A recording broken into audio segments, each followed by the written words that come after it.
Me sinto Louvre, quando quebro padrões estéticos e imponho minha própria personalidade. Me sinto Louvre, quando guardo histórias em minhas estruturas e transformo em pastilhas coloridas.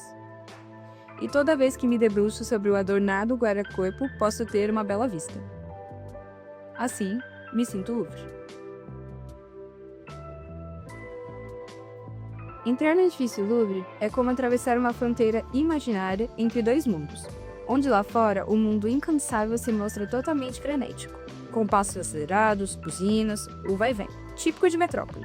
Mas atravessando os portões, o barulho fica para trás e o silêncio toma conta. Uma atmosfera tão envolvente que te prende à primeira vista. Na entrada, um saguão elegante, mármore que reflete sobre a luz suave que entra na galeria, as cores vibrantes, o grande corredor central. Cada elemento parece estar ali pensando em provocar um deslumbre a quem visita. Chamaria de Galeria Silenciosa, um portal para o universo estético de Artacho Jurado, seu criador. Nesse mercado imobiliário dos anos 1950, Artacho Jurado quebrou regras do modernismo que eram absolutas naquele momento arquitetônico na cidade. Ditavam regras, por exemplo, como o uso de tons pastéis, do cinza, do branco, formas muito retas, muito limpas, muito puras. O Artacho Jurado ousou, por não ter o academicismo que os arquitetos tinham na época, não tinha estudado arquitetura, então ele não tinha freios, os freios da academia.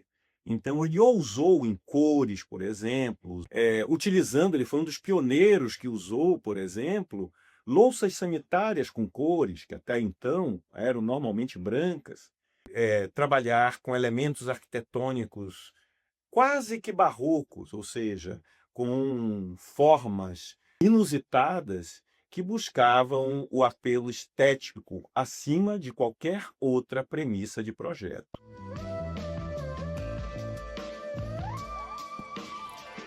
O não arquiteto que foi conhecido por colorir a cidade de São Paulo trouxe no edifício Louvre um grande catálogo de cores, formas e ângulos, tornando o Louvre o dono de uma galeria comercial totalmente única.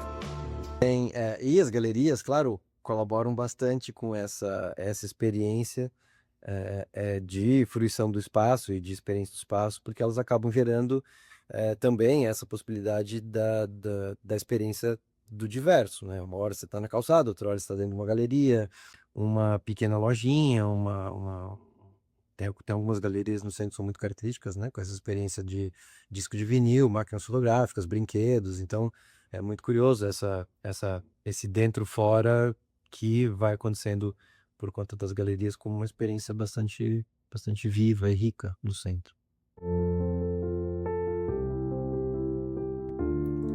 A galeria em seu uso também não segue um padrão. Considerada uma galeria de serviços, possui um uso mais terceirizado, uma tipologia que impede a galeria de receber tantas visitas quando se compara com seus vizinhos. Que raramente as pessoas fazem essa diferença. Comércio, você vende um produto. Então, eu estou passando na rua e eu olho e falo, olha que vestido interessante, eu vou lá e vou comprar.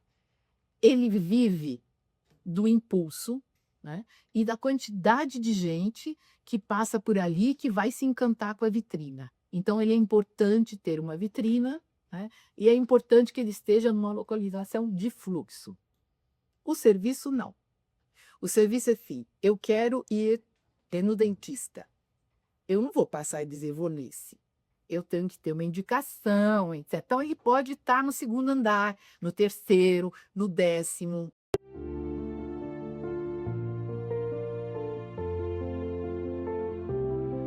Esse fato contribui para que o silêncio possa ser contemplado dentro das belas instalações do empreendimento.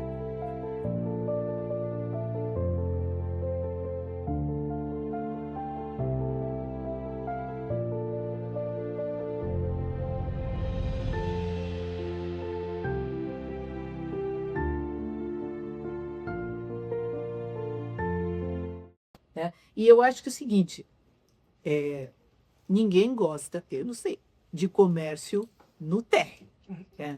Dependendo do prédio, quanto mais sofisticado for o prédio, menos eles querem a mistura de usos, menos querem a população invadindo seu espaço, né? Então, por isso que eu falo, alguns tipos, como ela tem essa galeria, se vai melhorar a atividade lucrativa, melhorar o prédio, etc., eles podem até consentir com alguns aluguéis, mas, pelo que eu entendi, os moradores não estão reclamando. Essa é uma outra coisa que a gente tem que ver. Eles não estão reclamando se está vazio ou se está vazio, porque eles não estão precisando daquele dinheiro, que é o que está acontecendo na Rebouça. O pessoal que comprou não está preocupado se o térreo vai ser ocupado ou não.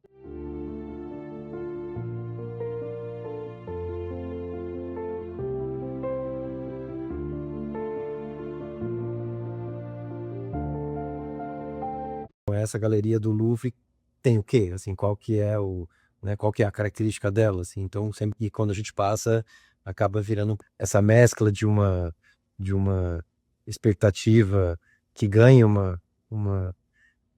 um aspecto interessante e ao mesmo tempo uma certa frustração, porque quando entra lá não tem quase nada, muitas lojas ou elas são voltadas para elas mesmas, né? Não são exatamente uma galeria de acesso público, né? Tem algumas ali que tem os espelhos fechando, as vitrines, tem umas que tem os espaços que acabam ocupando quase metade do andar. E como a gente sempre frequentava ele aos sábados, por conta de que a gente estuda à noite, os portões sempre ficavam fechados e tudo mais, só tinha o porteiro na guarita, então, assim, não era algo chamativo. Eu realmente achava que era só um edifício residencial, por conta do porteiro, dos portões, enfim.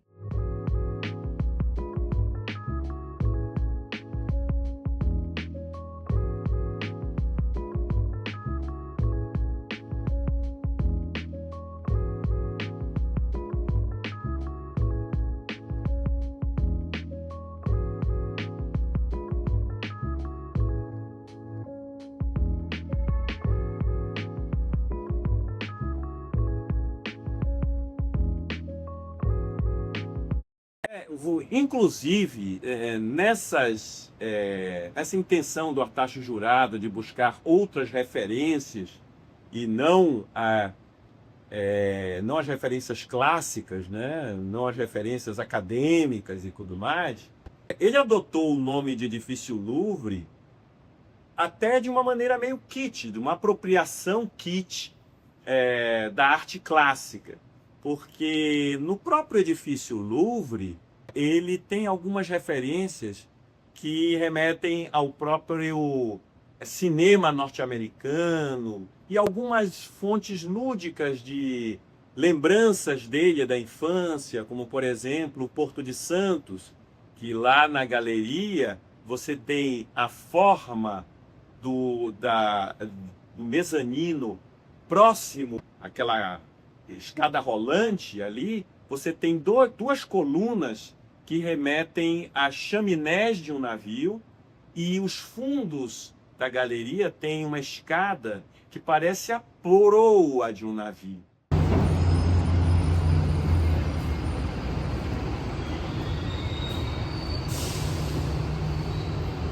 Sabe, a gente vê aquela escada rolante e a gente quer subir nela, a gente quer saber o que tem lá em cima.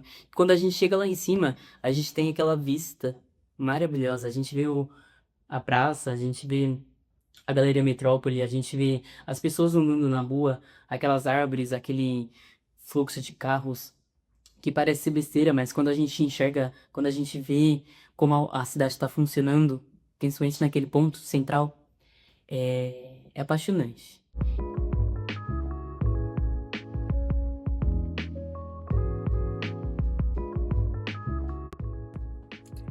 Artacho uniu o azul do céu, a sensibilidade do rosa e a elegância do bege para constituir os tons presentes nas pastilhas presas à pele do edifício, que hoje em dia caem uma a uma sobre a calçada da Avenida São Luís, se incorporando com o piso português existente naquele passeio, desfazendo constelações na pele do edifício e abrindo lacunas. As pastilhas do Louvre caem como pétalas de rosas e pedacinhos do céu.